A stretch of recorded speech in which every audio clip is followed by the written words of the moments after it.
नमस्कार 24 में आपका स्वागत है। मैं हूं आपके साथ महिमा सिंह कंवर और आप देख रहे हैं 4 का वार। आज के बुलेटिन की शुरुआत होगी बड़ी खबर के साथ। राजस्थान में वीरांगना के मसले को लेकर बीजेपी ने बड़ा प्रदर्शन किया। इस दौरान पुलिस ने लाठीचार्ज भी किया। इस खबर पर मैं आपको दूंगी विस्तार से जानकारी, लेकिन दूसरी बड़ी खबर आपको बताएंगे सुरभि। तो दूसरी बड़ी खबर मैं आपको बताऊंगी, बीजेपी ने 2024 के लिए 3 नेताओं की एक समिति बनाई है और इसमें सुनील बंसल, तरुण चुग और विनोद तावड़े शामिल हैं। और इसी के साथ अगली बड़ी खबर आपको बताएंगे मेरे सहयोगी पूजा यादव। देखिए बिल्कुल तीसरी बड़ी खबर मैं आपको बताऊंगी, बीजेपी ने 2024 विजय के लिए पसमानदा मुसलमानों को लेकर एक रणनीति बनाई है। पूरी खबर आपको दूंगी विस्तार से, लेकिन अगली खबर आपको बताएंगी मेरे सहयोगी करिश्मा। बिल्कुल, देखिए अगली बड़ी खबर 4 की बार में मैं आपको बताऊंगी प्रयागराज के उमेश पाल मर्डर से जुड़ी हुई। 16 दिन बीत जाने के बाद भी पुलिस और एसटीएफ की टीम अतीक के बेटे असद को नहीं पकड़ सकी और इसको लेकर कई सवाल उठ रहे हैं। आगे इसको लेकर हम विस्तार से डिटेल्स देंगे, लेकिन बड़ी खबर मेरी बताएंगे सहयोगी महिमा। जी बिल्कुल, देखिए और अभी की बड़ी खबर आपको बता दें जयपुर से। जयपुर में वीरांगनाओं के मसले को लेकर बीजेपी ने जयपुर की सड़कों पर उतरकर राज्य सरकार के खिलाफ हल्ला बोला है। कैसे, देखिए रिपोर्ट।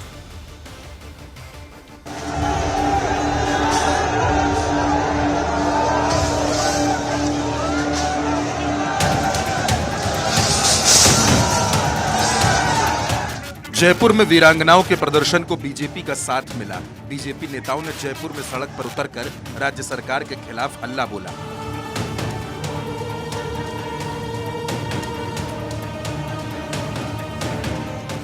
प्रदर्शनकारी बीजेपी नेताओं और कार्यकर्ताओं की पुलिस से धक्का मुक्की भी हुई।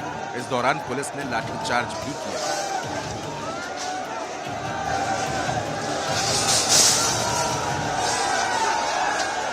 इस प्रदर्शन को लेकर राजस्थान सरकार के मंत्री प्रताप सिंह खाचरियावास ने कहा कि सरकार वीरांगनाओं के साथ खड़ी है, लेकिन बीजेपी इस संवेदनशील मुद्दे पर सियासत कर रही है।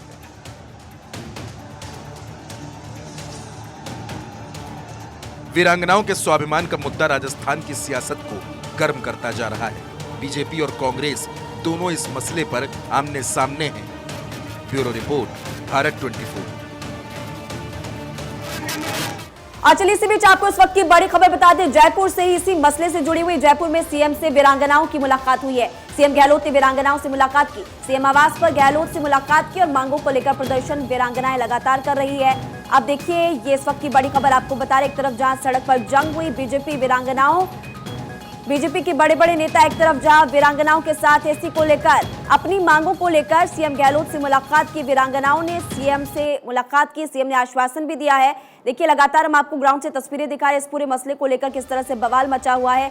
जयपुर में सीएम की मुलाकात हुई। सीएम अशोक गहलोत ने वीरांगनाओं से मुलाकात की है। सरकार के खिलाफ जमकर प्रदर्शन, यहां पर अपनी मांगे वीरांगनाओं ने रखी है। अब इस बीच देखना होगा कैसे उनकी मांगे मानी जाती है, और क्योंकि खुद अपनी मांगों को लेकर इन वीरांगनाओं ने प्रदेश के मुख्यमंत्री यानी कि अशोक गहलोत से मुलाकात की है।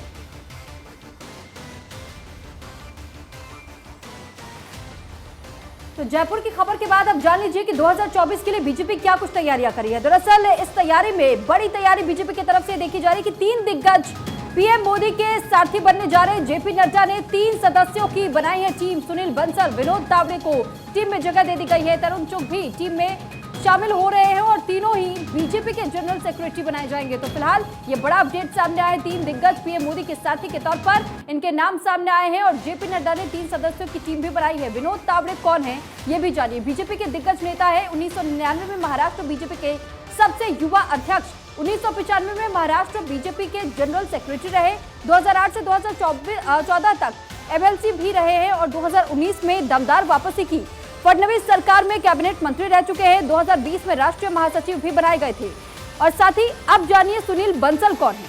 संगठन को मजबूत किया है उन्होंने, बूथ स्तर पर काम भी किया, विधानसभा चुनाव में प्रचंड जीत दर्ज कराई और संगठन के वफादार सिपाही के तौर पर उनको देखा जाता है। कई बड़े नेताओं के घर वापसी भी वो करवा चुके हैं। अब तीसरा नाम और इनके बारे में भी डिटेल्स आपको देते हैं। तरुण चुग कौन है? बीजेपी के महासचिव है और साथ ही पीएम मोदी, अमित शाह और जेपी नड्डा के बेहद करीबी, बेहद खास भी बताए जाते हैं। जनता की नस टटोलने में महारत इन्हें हासिल है। जीत के लिए सुपर प्लान बनाने में भी इनको महारत हासिल है। रैलियों और जनसभाएं करने की रणनीति भी बनाते हैं और संगठन को मजबूत करने का मेगा प्लान इनके पास हर वक्त मौजूद रहता है। चुनाव जीतने के लिए रोड मैप तैयार करने में भी महारत तरुण चुग को हासिल है।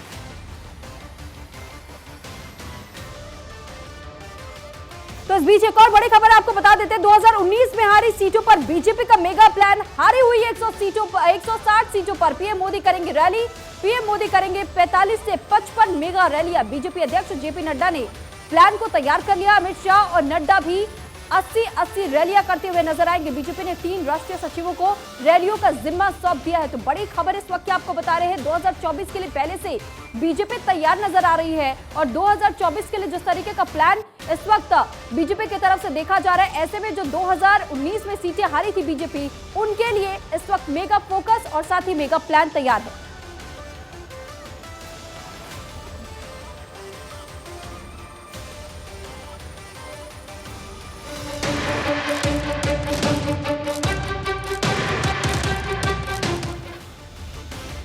दो 2024 के लिए तैयारियां शुरू हो चुकी हैं। 2024 के चुनाव को लेकर बीजेपी ने अपनी कमर कस ली है। मुस्लिम वोटर्स को साधने के लिए बीजेपी जुट चुकी है और इसी कड़ी में बीजेपी ने नई तैयारी भी शुरू कर दी। बीजेपी की नजर अब लोकसभा की उन सीटों पर है जहां पर 30% से ज्यादा मुस्लिम वोटर्स हैं। पसमानदा मुस्लिम के बीच बीजेपी पहले से ही पैठ बना रही है। अब पसमानदा के साथ साथ बाकी को भी साधने की कोशिश की तैयारी है। साल 2024 का चुनाव नजदीक है। मुस्लिम वोटर्स को साधने के लिए बीजेपी एक अभियान लॉन्च कर रही है जो लोकसभा चुनाव में गेम चेंजर साबित हो सकता है। इस प्लान के तहत बीजेपी देश के 10 राज्यों में अल्पसंख्यक आउटरीच प्रोग्राम को लॉन्च कर रही है। बीजेपी अल्पसंख्यक मोर्चा के राष्ट्रीय अध्यक्ष इस प्रोग्राम को सफल बनाने में अहम भूमिका निभा रहे हैं। इस प्रोग्राम के तहत लोकसभा की उन 60 सीटों को चुना गया जहां इनकी आबादी 30% से ज्यादा है। 5000 ऐसे अल्पसंख्यक इन लोकसभा सीटों से चुने जाएंगे जो मौजूदा सरकार के कामकाज से प्रभावित हैं और बीजेपी की योजना इन्हीं के सहारे मुस्लिम समुदाय तक पहुंचने की है। बीजेपी राष्ट्रीय कार्यकारिणी के समापन संबोधन में प्रधानमंत्री मोदी ने सभी कार्यकर्ताओं से अपील की कि वो मुस्लिम समुदाय के बीच जाएं, पढ़े लिखे मुस्लिम भाइयों से मुलाकात करें और उन्हें बताएं कि सरकार कैसे उनके जीवन में बदलाव ला रही है। पीएम के इस मूल मंत्र को लेकर बीजेपी के अल्पसंख्यक मोर्चे ने एक ऐसा प्रोग्राम डिजाइन किया जो 2024 के लोकसभा चुनाव में पार्टी के लिए निर्णायक साबित होने जा रहा है। वहीं बहुत ही जल्द बीजेपी मुस्लिम समुदाय के सूफी संतों का एक बड़ा सम्मेलन करने जा रही है जिसके तहत धार्मिक नेता सभी संप्रदायों के बीच प्यार और भाईचारे का पैगाम देंगे। मुस्लिम समाज के लोगों को बताएंगे कि इस सरकार के कार्यकाल में कोई भेदभाव नहीं हुआ है और सबका साथ सबका विकास के नारे को बीजेपी ने धरातल पर भी उतारा। अल्पसंख्यक मोर्चे पर इन राज्यों में स्नेह यात्रा और स्कूटर यात्रा के माध्यम से आम जन तक बीजेपी कार्यकर्ता पहुंचेंगे और उन्हें बताया जाएगा कि बीजेपी के लिए सबका साथ सबका विकास सिर्फ नारा नहीं, बताया जाएगा कि किसी भी योजना में धर्म के आधार पर कोई भेदभाव नहीं हुआ है और इसलिए आप बीजेपी से जुड़े। अदिति नागर हमारे साथ जुड़े हैं, पॉलिटिकल एडिटर हमारे न्यूज रूम से। अदिति, दो बातें यहाँ पर समझ में आती हैं। जैसे हमने देखा कि देश की राजनीति में पहले जातियां बटी हुई थी, जातियों को पहले एकजुट किया और अब दूसरा टारगेट है मुस्लिम्स को अपने साथ लाना और उस टारगेट पर लग चुकी है भारतीय जनता पार्टी जिसके तहत स्ट्रैटेजी सामने है। मैं आपको पूरी बात बताऊंगी, लेकिन वो टारगेट का पूरी बात समझना कि ये कहाँ से शुरू हुई, क्यों शुरू हुई। लेकिन उससे पहले जो आपने 60 सीटों का जिक्र किया उस पर चर्चा कर लेते हैं कि वो 60 सीटें कौन सी हैं जिसमें 30% और तमाम बातें जो अभी हमने अपने दर्शकों को दिखाई। देखिए, उसमें 13 सीटें उत्तर प्रदेश की चयनित की गई हैं, पश्चिम बंगाल की भी 13 सीटें हैं, जम्मू कश्मीर की 5 सीटें हैं और केरल से 6 सीटें हैं, असम की 6 सीटें हैं, लक्षद्वीप से 1 सीट है और महाराष्ट्र, मध्य प्रदेश, बिहार में भी सीटें हैं जिनको चयनित किया गया है। अब बात करते हैं कि ये पूरा जो जिसे बोलते हैं कि मिशन भाईजान कैसे तैयार हुआ। दरअसल प्रधानमंत्री नरेंद्र मोदी ने हाल ही में जो दिल्ली में कार्यकारिणी हुई, उस कार्यकारिणी में जब समापन भाषण हुआ तो उसमें एक खास बात कही। उन्होंने कहा कि हमको सब समाज के साथ जुड़ने की ज़रूरत है। कार्यकर्ताओं को कहा कि सारे समाज में जाइए, जो मार्जिनलाइज्ड जातियां हैं किसी भी धर्म की हो उनसे जुड़िए और उन्होंने ये भी कहा कि हमको अल्पसंख्यक जो हमारे भाई हैं उन तक भी जाना होगा। और इसका क्या मतलब है? और इसकी मतलब ये है कि एक तो वैसे भी भारतीय जनता पार्टी की जो स्ट्रैटेजी है, जो प्लानिंग है और जो उद्देश्य है वो है सबका साथ सबका विकास। आपने पिछले दिनों देखा होगा कि जब किस तरीके से जब ये 3 तलाक कानून की बात हुई, तमाम ऐसे मुद्दे हुए, तब आपको कहीं ना कहीं एक सॉफ्ट कॉर्नर नजर आया होगा भारतीय जनता पार्टी और अल्पसंख्यक समाज के बीच। अब जब सबका साथ सबका विकास की बात होती है, कार्यकर्ताओं को कहा जाता है कि आप उनके बीच उतरिए, तो खुद प्रधानमंत्री मोदी एक कार्यकर्ता के रूप में उतरते हैं। अभी आपको हाल ही में जल्दी ही एक बड़ा सम्मेलन भी देखने को मिल सकता है, जो अल्पसंख्यक जो मोर्चा है उसकी तैयारी कर रहा है। वो तो एक अलग रैली होगी जिसको प्रधानमंत्री संबोधित करेंगे, लेकिन उससे पहले बीजेपी की हमेशा स्ट्रैटेजी होती है कि वो किसी भी राज्य में जब चुनाव में उतरते हैं या किसी भी स्ट्रैटेजी में, तो जो इंटेलेक्चुअल्स होते हैं या उस समाज के जो बड़े धर्म गुरु होते हैं उनके बीच उतरते हैं और उनको ये समझाने की कोशिश करते हैं कि इस सरकार ने कैसे समाज को बदलने की कोशिश की, इस सरकार ने कैसे जनजीवन को सुधारा है। तो यही सारी बातें प्रधानमंत्री नरेंद्र मोदी चाहते हैं कि वो हर समाज के साथ जाए। अल्पसंख्यक समाज के बीच में जो पढ़े लिखे मुसलमान हैं, सिर्फ कट्टरवादी और जो सेपरेटिस्ट हैं उनको छोड़कर वो समाज या वो लोग या वो अल्पसंख्यक लोग चलिए, जो तो BJP समझ सकते हैं उनके बीच में बिल्कुल। उतरने का बिल्कुल, और बीजेपी इसी रणनीति के तहत आगे बढ़ती हुई दिखाई दे रही है। आगे बढ़ते हैं, रुक करते हैं अगली खबर का। जयपुर में सीएम से वीरांगनाओं की मुलाकात। आपको बता दें, सीएम गहलोत ने वीरांगनाओं से मुलाकात की है। सीएम आवास पर गहलोत से ये मुलाकात हुई है। दरअसल मांगों को लेकर ये वीरांगनाएं गई थी, प्रदर्शन कर रही थी, और फिलहाल बताया जा रहा है कि सीएम आवास पर सीएम गहलोत से ये मुलाकात हुई। अब मुलाकात में आखिर क्या बात बनेगी कि नहीं, ये देखना होगा। लेकिन अपनी मांगों को लेकर लगातार प्रदर्शन ये चल रहा था, लेकिन सरकार की पूरी कोशिश थी इस प्रदर्शन को शांत कराने की, और उम्मीदें यही हैं कि इस बातचीत के बाद कोई रास्ता खुला होगा बीच का। हालांकि खबर अभी तक यही निकलकर सामने आई है कि अपनी मांगों को लेकर ये वीरांगनाएं सीएम आवास पहुंची थी और मुलाकात हुई। हम तो बोले कि हमारा बच्चा की नौकरी चाहिए, देवर जेठ की नहीं चाहिए। वो तो आपका बच्चा आप करेगा, हमारा बच्चा छोटा छोटा जिस टाइम 2000 में शहीद होया, तो 6 महीना का बच्चा तो 8 दिन संघर्ष करियो, फिर अब मांग यही है। मांग सर, उनकी इन हरकत की वजह से हमारे शहीद पतियों का नाम भी खराब हो रहा है। जो शहीद हो रहे हैं ना, फौज में जो जा रहे हैं, वो ये हरकत देख के वो भी नहीं जाएंगे। सीएम साहब से यही बात हुई साहब कि ये नौकरी जो है हमारे और हमारे बच्चों को दी चाहिए बस। सीएम साहब ने कुछ आश्वासन नहीं दिया। सीएम साहब जो राज्य सरकार के ऑलरेडी पहले से नियम है उनके खिलाफ नहीं जा रहे हैं, तो हम भी नहीं जाने देंगे। उनके हर राय से हम सहमत है। तो सीएम गहलोत ने यहाँ पे वीरांगनाओं से मुलाकात की है। आपको तस्वीरों के जरिए समझाते हैं राजस्थान में दरअसल किस तरीके से बीजेपी ने भी यह हंगामा किया, और बीजेपी समर्थकों ने बैरिकेडिंग भी तोड़ी थी। हालातों को रोकने के लिए पुलिस बल वहां पर मौजूद थी, और वीरांगनाओं के समर्थन में दरअसल बीजेपी अब प्रदर्शन में जुटी हुई थी। प्रदर्शनकारियों पर इस दौरान पुलिस ने लाठीचार्ज का भी इस्तेमाल किया, लेकिन यहाँ पे सरकार को भी घेरने की पूरी कोशिश हो रही है।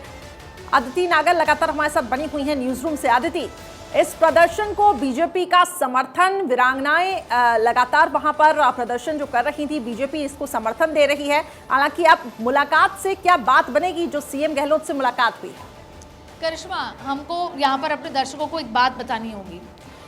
जो वीरांगनाएं मिली हैं सीएम से वो अलग हैं, और जो वीरांगनाएं सड़क पे बैठी थी वो अलग है।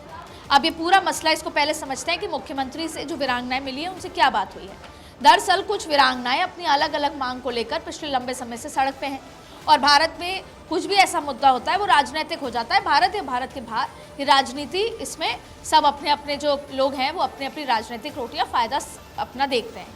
लेकिन आज जो वीरांगनाएं मिली वो कौन थी और क्या बात करनी आई थी? ये भी शहीदों की पत्नियां थी, और ये मुख्यमंत्री अशोक गहलोत से मुलाकात की, क्योंकि पिछले लंबे समय से लगभग 10 दिन से ये ड्रामा चल रहा है। उस ड्रामा में अलग अलग मांग की गई है। सबसे बड़ी बात है कि जब हम शहीदों की बात करते हैं तो उस पर राजनीति नहीं होनी चाहिए। उस पर पक्ष विपक्ष को एक साथ आकर शहीद और शहीदों के परिवार के लिए क्या बेहतर है, क्या बेहतर मिलके कर सकते हैं, वो होना चाहिए। इसलिए ये जो राजनीति हो रही है, चाहे पक्ष कर रहा है चाहे विपक्ष, इसका भारत 24 खंडन करता है। लेकिन अब आपने मुझसे सवाल पूछा कि ये वीरांगनाएं क्या कह रही थी।